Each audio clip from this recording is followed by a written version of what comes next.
Hi, I'm Monisha Kapila. I am the founder and now co-CEO of ProInspire.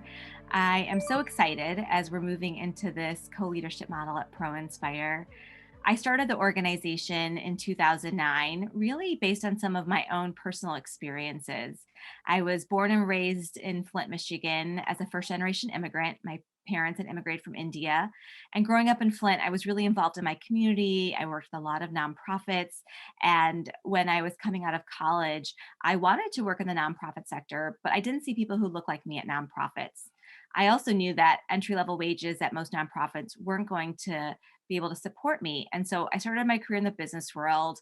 But after a few years, I knew I wanted to do something more values aligned. And I was able to go work at nonprofits and spend about 10 years working at nonprofits, working at businesses.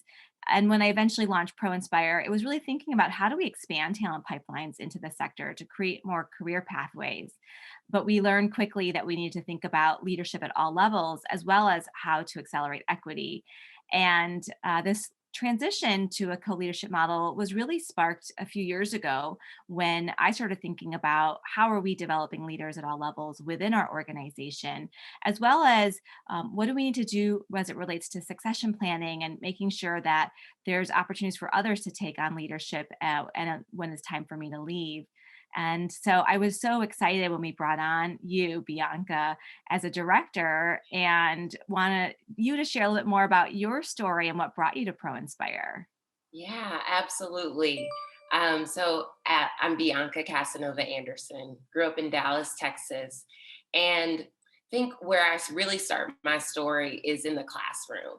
I was a English teacher for 7 years, and that was such a transformative experience for me personally, but also professionally. Working with young people, creating environments where children, can be their most authentic selves and be seen and supported, make a contribution to the learning community. These are all things that still guide the way that I show up in my work today.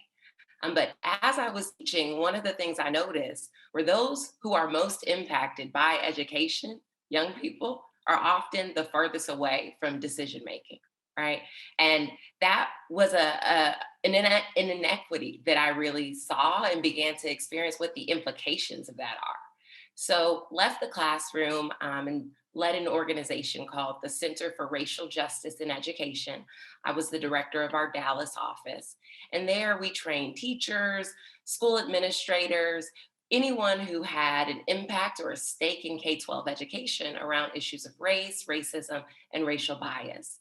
But what I also experienced within that was that the folks, again, who are most impacted by the inequities really weren't at the table telling us about their experiences or how they wanted to shift outcomes. So, through this learning, I began to see that I wanted to do work at a more systemic level. So, supporting those who are going to community and wanting to change outcomes within community, helping them to feel more equipped to do that. And a way that I think folks feel more equipped to support and serve within community is to understand what the inequities are that the community members are facing. So, in joining Pro Inspire, what really resonated with me was our mission, and our bold goal: social sector leaders at all levels having the confidence, competence, and connections to accelerate equity. I found that to be inspiring and aspirational, and also felt like my past experience with trying to create more racially equitable schools and learning environments really aligned. So it's felt like a really beautiful partnership, and I'm really excited for our co leadership. As soon as you join the team, I think all of us just were so inspired by how you lead, but how you are also really thoughtful about taking care of yourself and taking care of those around you and thinking about how that connects to how we care for a community. And I remember within a few months, I shared with our board chair really that I saw you as someone that is the next leader of this organization and someone that I am learning from. And we first started having those conversations around moving into a co-CEO model in the summer. And I remember we both were just so excited talking about what that could look like. And now that we're actually moving into it, it's even better than I thought. Just having a partner to navigate. I would say 2020 was probably the most challenging year I've faced as a leader of an organization. And I'm already appreciating 2021 being in partnership with you because it's continuing to be so challenging. And knowing that we can do this together is something that I think is really powerful. Yeah.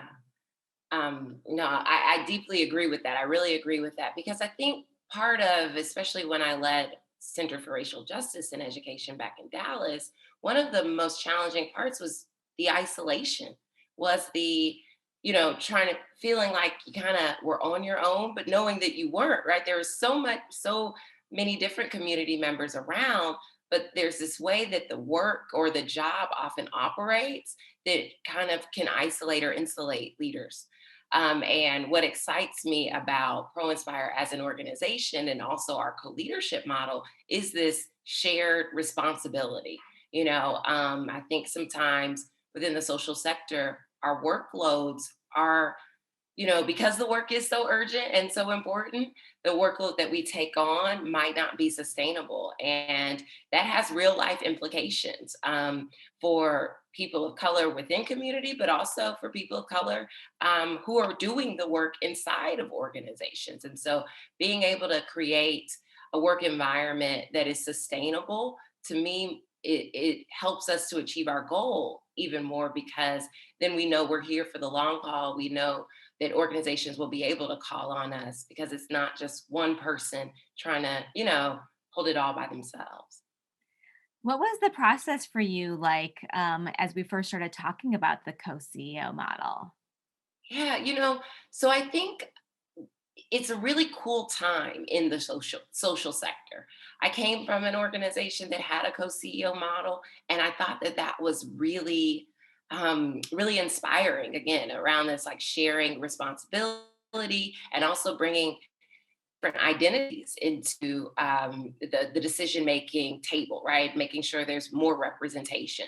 So I think that co leadership is a very intriguing style of leadership. And within this process, I have felt extremely seen and supported from the conversations that I was able to have with our former board chair, Isabel, another Black woman who has experience doing work within the social sector. So we could, one, understand each other personally in some of our lived experiences, but also professionally. I really had a great mentorship relationship with her. So that made me feel seen. And also, the full board made me feel very supported throughout the process. And our staff and team members, our partners, it felt like a very thorough process where I could be authentic and say, this is who I am, what I have to offer, where I have opportunity for growth. But I didn't ever feel the need to be different. And I think, especially for Black women in leadership, this need to code switch or assimilate to environments is something we often battle. And so to be able to move through this process and hold my authenticity really meant a lot. I'm so glad to hear that because one of the things that we've been thinking a lot about, as you know, is how do we support more BIPOC leaders who are coming into senior leadership and CEO roles.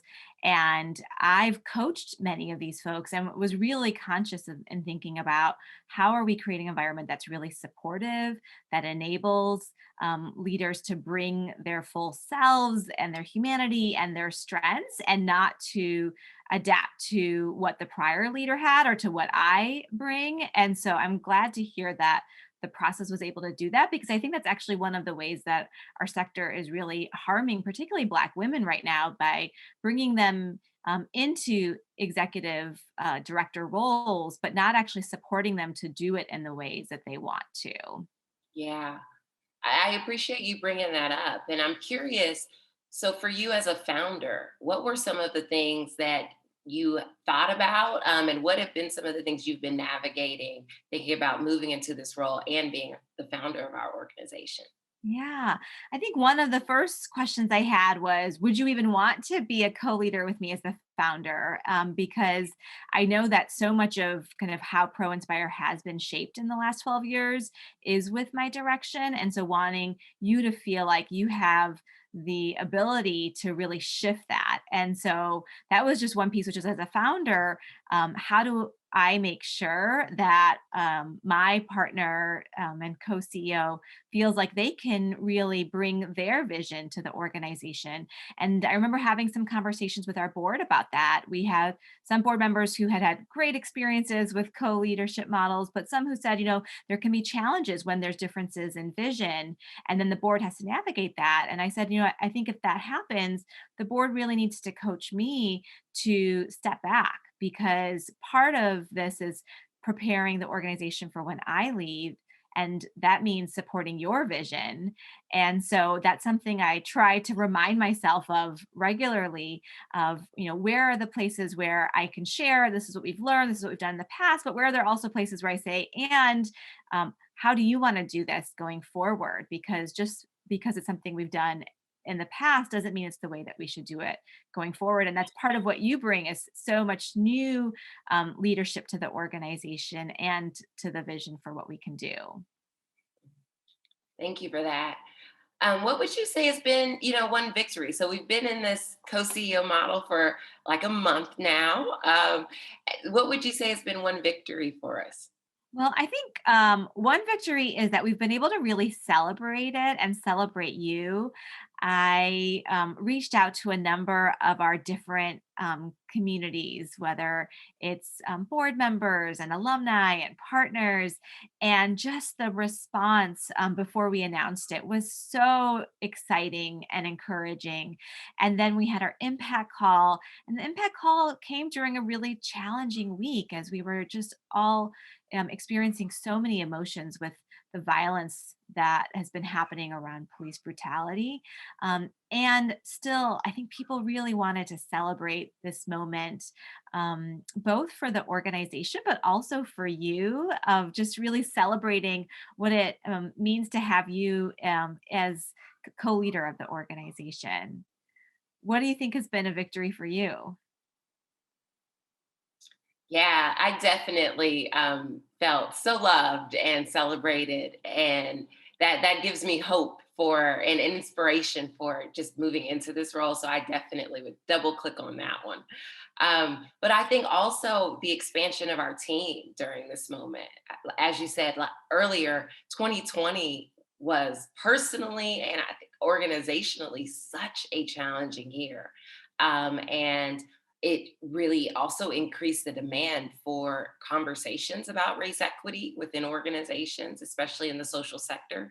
So the demand for our work increased, but we were also navigating all of these challenges. And to have moved through 2020, but still be in so many of those things still, but have new team members who are coming in with fresh energy, and also excited for this co-leadership model and supporting the next iteration of the vision of Pro Inspire. That feels like a huge victory and win. And I know there's more to come. Yes, it's so exciting because I feel like we're at this real transformation for the organization. We are moving into this co-leadership model. We're expanding our team, and when we were bringing on new team members, we shared with them that this was something that we were going to be moving into, and just really positive energy and enthusiasm, and everyone accepted the opportunities because I think they really saw it as alignment with our values. And I'm curious for you, how do you feel like share leadership is a reflection of our organizational values? Wow. Courage is definitely what comes to mind. Sometimes it's easy to do things the way you've always done them, but to change really requires courage.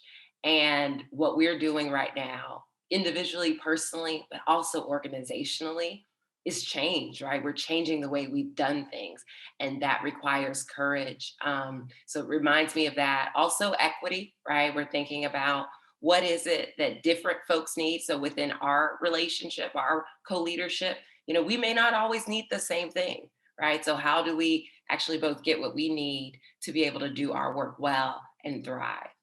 So I think a lot about courage and equity. What about you? I think absolutely. Also, collaboration. Really, I think this is this idea of shared responsibility and how we do things together. I feel like is really coming up through that, and authenticity. I think that there's something about the shared leadership model that will enable us each to be more authentic in our leadership because the organization doesn't need one person who's always speaking on behalf of the organization or responsible for lots of these decisions, but we can each bring our authentic selves and points of views to that. And so I'm really inspired by how we can bring those values. Yeah. I hope our shared leadership inspires other boards and founders to think about how they can shift their leadership models. I'm already feeling so supported and learning so much and really excited about what the future holds in this. Mhm. I hope our shared leadership inspires wellness.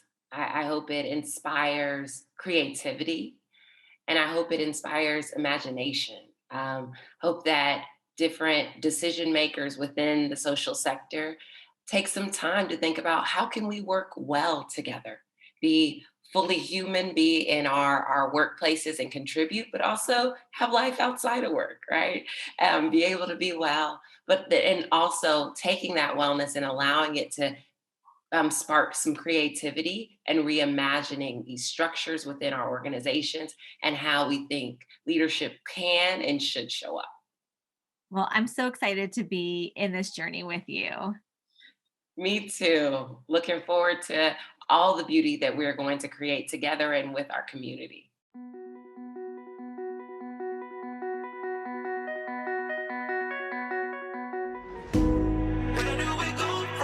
Co-CEOs, co-CEOs. Go CEOs, go CEOs.